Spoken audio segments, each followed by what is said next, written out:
Hey, what's going on, guys? And my name's Alex.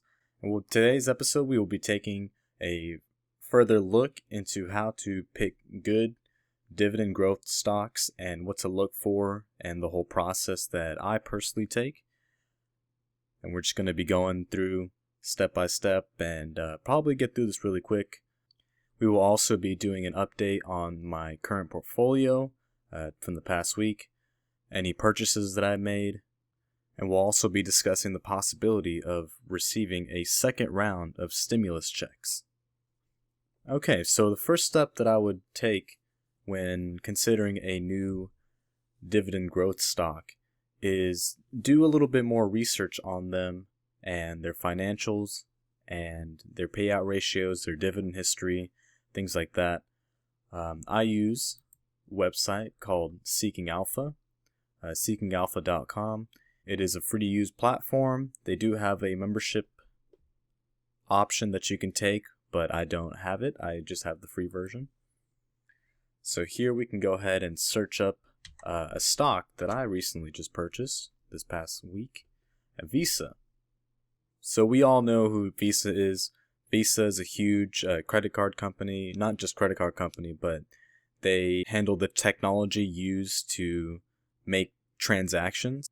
And for me personally, as a server working in the restaurant industry, I see Visa a majority, I would say probably about 60% of the time compared to, MasterCard or American Express and Discover.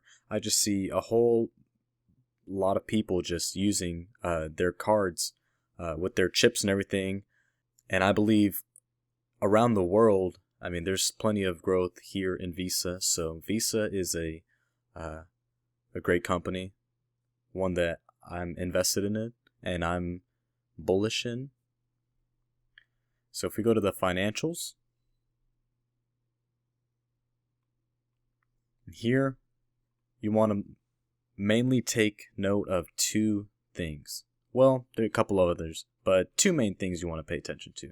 And that is the total revenues. So if you look at the total revenues here, this is Visa's revenues from 2015 to current time, I believe, or 2019. So if you see here, it's just a steady roller coaster up, just a steady, consistent stream of revenue growth, which is what you want to see. And you see in 2019, it grew to $23 billion. So that's a substantial growth right there. It's about $10 billion over the 10 years, or the 5 years. And then you also want to take note of the net income. Net income is after paying off all their expenses, what they can use to either distribute as dividends or using that cash to expand their business. So if you see here, it's just an upward trend right here, which is what, picture perfect pretty much. It's what you want. And then I like to come down here and look at the dividend per share. You can see also growing. The payout ratio, you want it to be pretty low. You can see here the past couple of years in September, Visa has a relatively low payout, below 30%, which is crazy. And if you go back up here to this bar, you can go to dividends. They have a tab here for it. You can see currently Visa is offering a 0.62% of dividend per yield of their $192 stock, which is low, but the growth that they have been going on for the past couple of years is insane. And honestly, they could, you can see the payout ratio. The payout ratio is how much of their revenues they distribute back to their shareholders. So currently right now, they pay out 23% of their revenue to their shareholders, which is insane, and it's really good. That's pretty healthy. It's a small dividend as well, too. It's a tech stock, but, in the future, I could totally see Visa doubling the amount that they offer in dividends, which is, with the growth, that's the formula right there, finding good growth. If you go here to this tab right here, go to dividend growth, you can see the 1 year, 3 year, 5-year, 10-year growth rates, and they are all currently in the double digits, which is insane. They're having double-digit growth, dividend growth, which they pay back to you. It's like every year you're getting 20% raise for owning a share or an asset of their stock. If you go to the dividend history, you go hit all, you can see it's just an upwards trend of growth. And this is basically what you look for. A combination of all these factors, you kind of, this is more of the technical side, give you kind of like a visual and validate what you believe in the business. So I believe that Visa has a lot of room for growth globally, and I see that they are already, really big, but I think that they're still pretty undervalued at the moment too. So there's that growth aspect. I think they could easily be up, $300 at some point. Like, I could believe that. And they have a huge market cap as well too. There's just so many things that I love about Visa and I'm pretty bullish on. And another reason why I am pretty bullish on Visa as well, you can see from the headline right here, Visa files patent for cryptocurrency system to replace cash. So Visa, which is a tech company, they developed, this, if they develop a cryptocurrency system for, safer transactions and everything, they filed a patent for it. I mean, that would be insane, like, for everybody. Not just, in the United States, but China as well too. And, any other countries that would get involved, it'd be really big in terms of exchanging currency and everything. So that affects everybody. And if we go down, so if we read this paragraph right here, it describes a central computer, its responsibilities and key roles of the system are the central entities, validating entities, and redeeming entities, and users. A central entity may be a central bank, which regulates a monetary supply, which they currently already do. Validating entities are blockchain nodes, which may be peers such as banks. Redeeming entities may accept physical currency for exchange for digital fiat currency, such as an ATM or a bank branch location.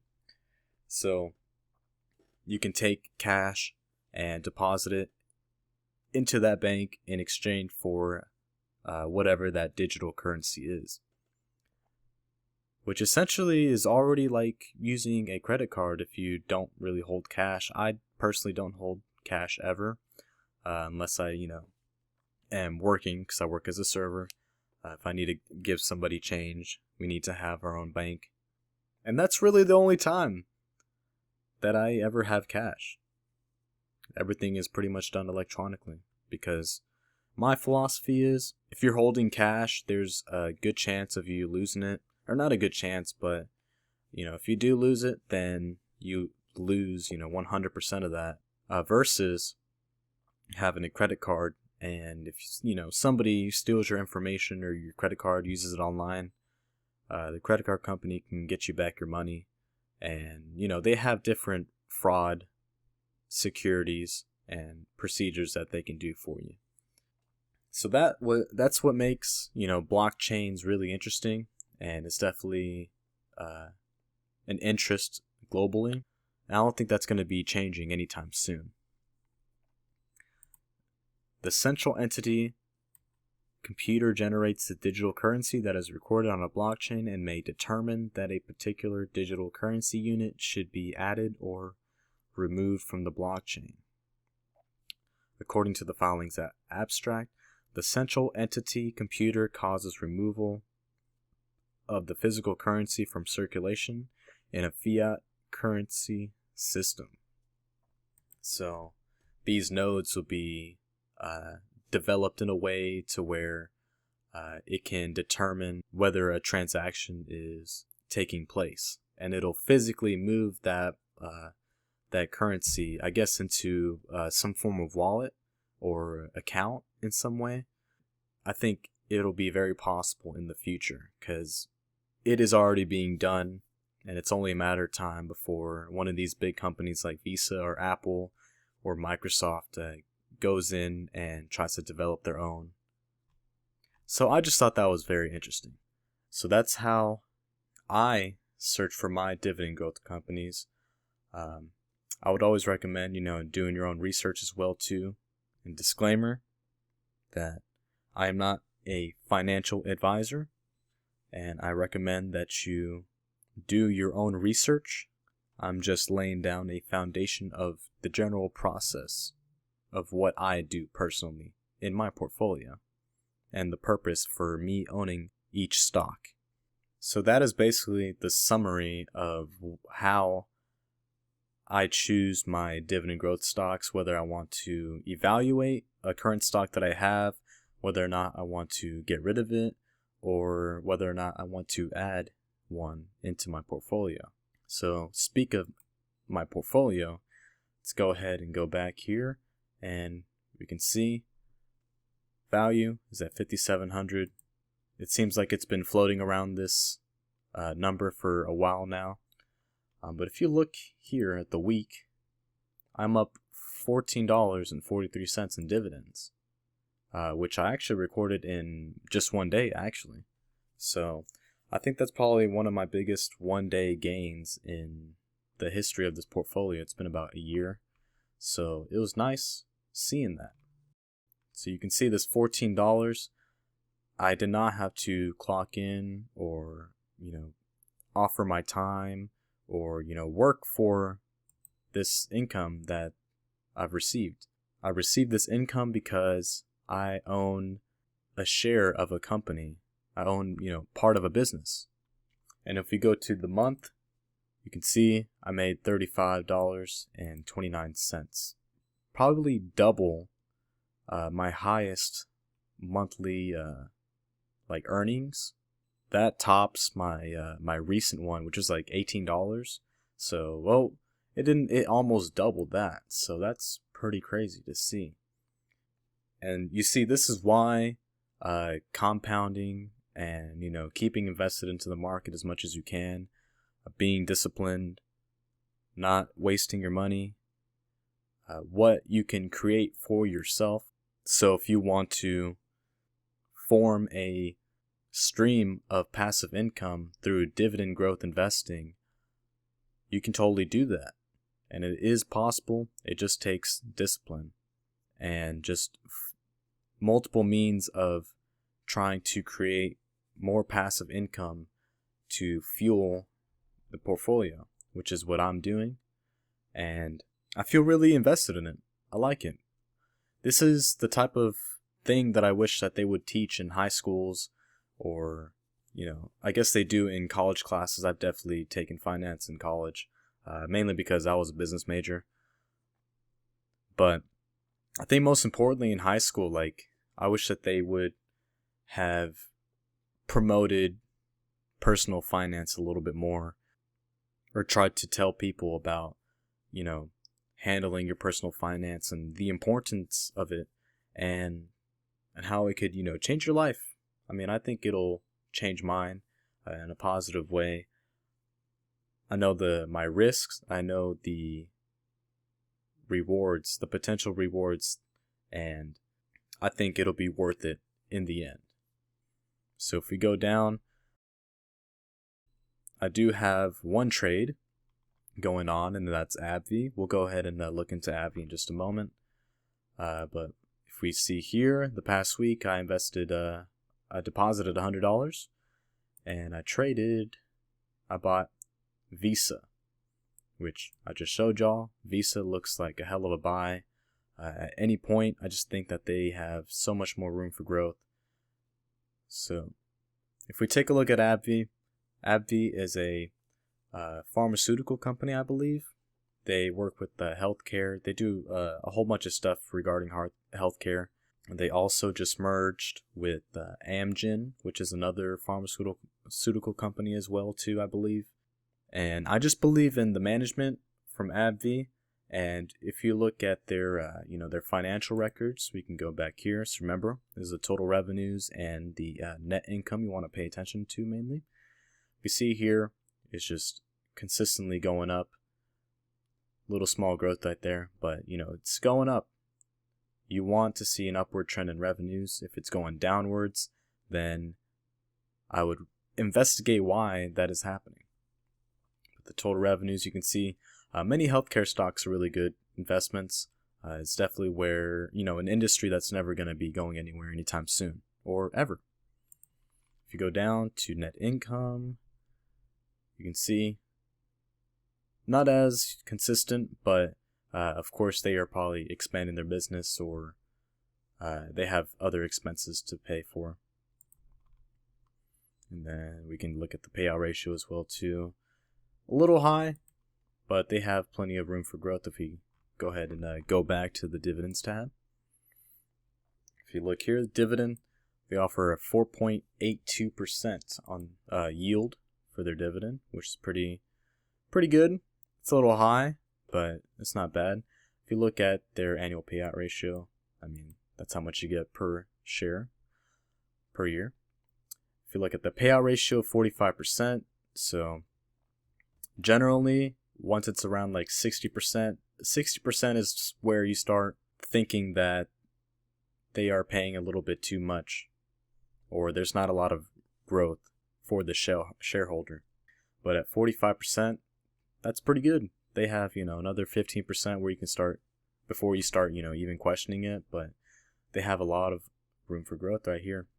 And then you go to dividend growth, you can see just like Visa, they've seen multiple years of double-digit growth, which is amazing. You go to dividend history, more of the same thing. Just an upward trend of consistent growth. And pretty rapid growth. Like you see 2018, they offer a quarterly dividend of 71 cents. And then you go to recently, it's $1.18. That's pretty crazy right there. So if you were to have AbbVie, multiple shares back then, and you consistently kept on buying more shares, then each year you're getting a raise of 10% at least. So that's just crazy. So that's why I do this, and that's why I pick AbbVie and Visa as well too. Two definitely really great holdings. Okay, well that's going to be all for this episode. If you have any questions, leave them down in the comments section below. Leave a like on the video if you find it helpful, and subscribe if you would like to see more content. Let me know down in the comments as well what you'd like to see from me, any questions you have. Thank you guys. Y'all have a great day. Peace.